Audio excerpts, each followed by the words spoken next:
Get ready to be depressed because we're about to watch the media's pathological trust of intelligence agencies and the Trump administration.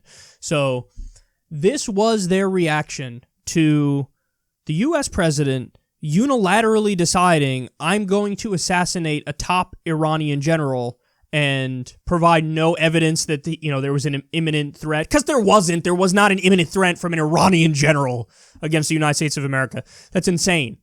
But look at how quickly they're willing to just accept what the government says. Watch. I'll take it on face value that there was compelling intelligence reasons of an imminent threat to respond. I'm sure that they had some really good intelligence on some potential attacks. I take it at face value what he is saying, and Secretary Pompeo, that this was a preemptive defensive measure. It's hard to do this, but I'm going to say I trust the intelligence assessment of what Soleimani was doing, the kinds of actions he was preparing for. Not one of them is willing to give our president and our military the benefit of the doubt in a crisis. It's really sad, and it's bad politics. What level of trust should the American people have in this administration, given its credibility gap, and given the fact, let's not forget, this country went to war in Iraq based on intelligence that was flat out wrong?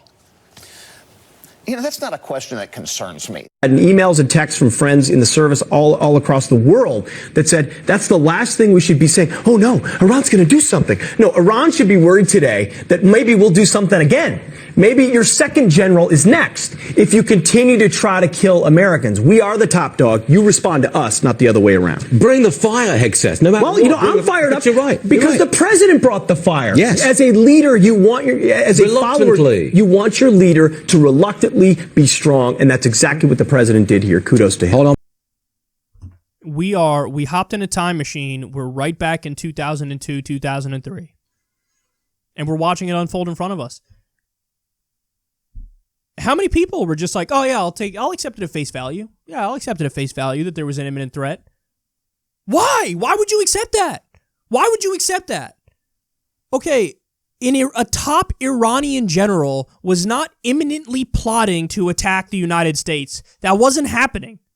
That wasn't happening. In fact, what we learned from the Iraqi prime minister is that the reason why Soleimani was in Iraq was he was on a peace mission.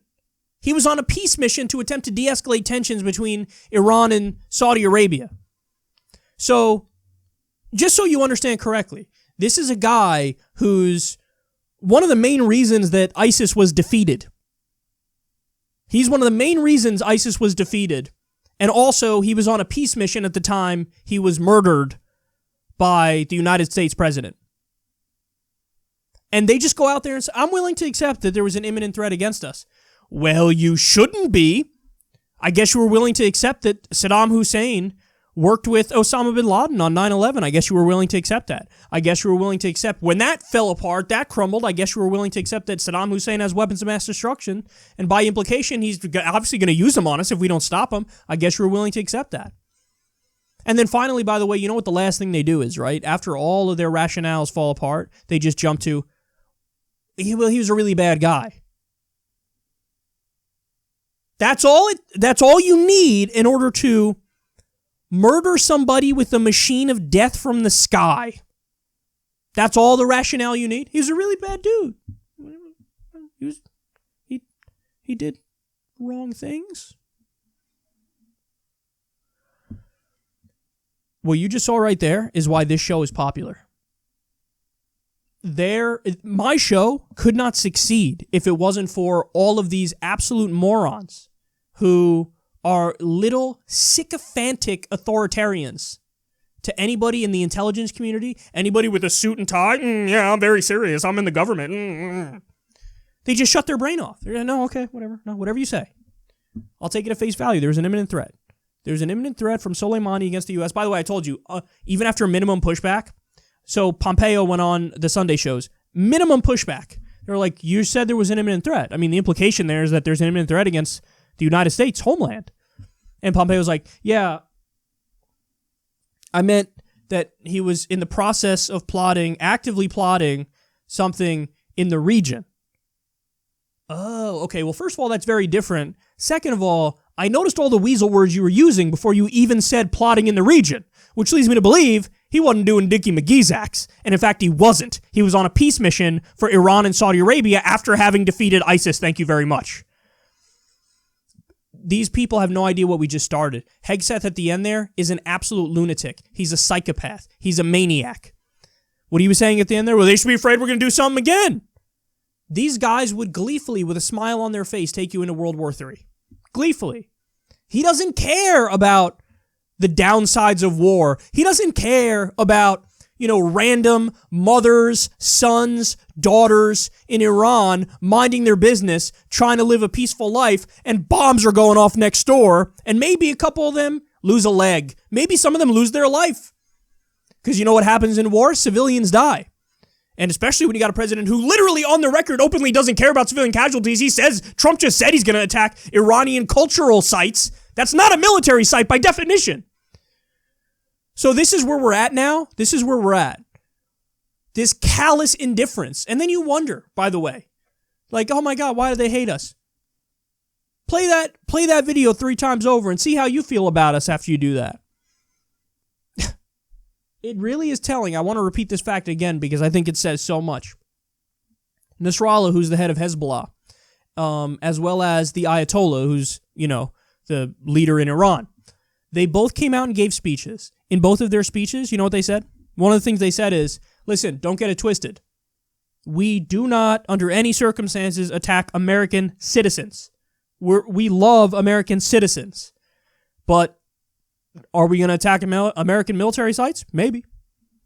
You just murdered our top general. What do you want us to do? What? You think it's an option for them to be like, and Trump literally was like, no, I murdered your top general, and I did this to avoid war, not get into war.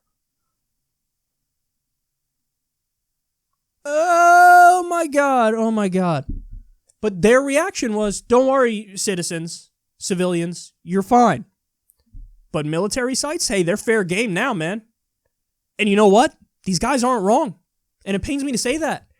But when you have an absolute psychopath lunatic who is just killing top Iranian officials willy-nilly, not understanding or caring the firestorm it's going to set off, and on a flimsy rationale with no evidence of any wrongdoing against Americans, even what they try to say about, oh, no, he's murdered U.S.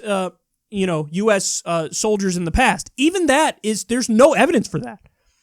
The biggest stretch you could have is, oh, well, he may have armed or may have trained some of the Shia militias that then in Iraq at the height of the Iraq War were defending Iraq against the U.S. invasion. That's if I'm being super kind to them, that's what they would point to. But to them, this is like, that's, well, okay, so press a button in, Nevada or wherever they do and murder the guy. Who cares? This is a very dangerous time. And at a time like this, you absolutely need a media to be skeptical, to question the powerful. Don't just accept it at face value. Because not only are the things that they say not true from time to time, they tell bald-faced lies, man. Pence was just out there saying Iran's responsible for 9/11. He did that this week. And you're saying, I'll take it at face value that there was an imminent threat. If they're willing to tell that insane of a lie, there's nothing that they won't lie about. Nothing. There's a video of Mike Pompeo saying at an event, talking about the CIA and saying, yeah, like I learned, we lie, we cheat, we steal. That's what we do with the CIA. And now our dipshit media is like, oh, that's, so what? Like, I'll take it at face value when they say it. Well, then you're a moron. That's what you are. That's what you are. They've given you all of the reason in the world to not trust them. We were lied into the Iraq war. Lied into that war. Look at Libya now. It's a failed state with slave markets and terrorists running it. We're lied into all these wars, and now you're willing to say, oh, I'll just accept it. You'll accept. 3.5 minutes ago, everybody in the media was like, Donald Trump is insane. He's a Putin puppet, and he doesn't have the temperament for this office. And now all of a sudden, when it comes to war, they're like, oh, mind off, totally agree with whatever Trump wants to do.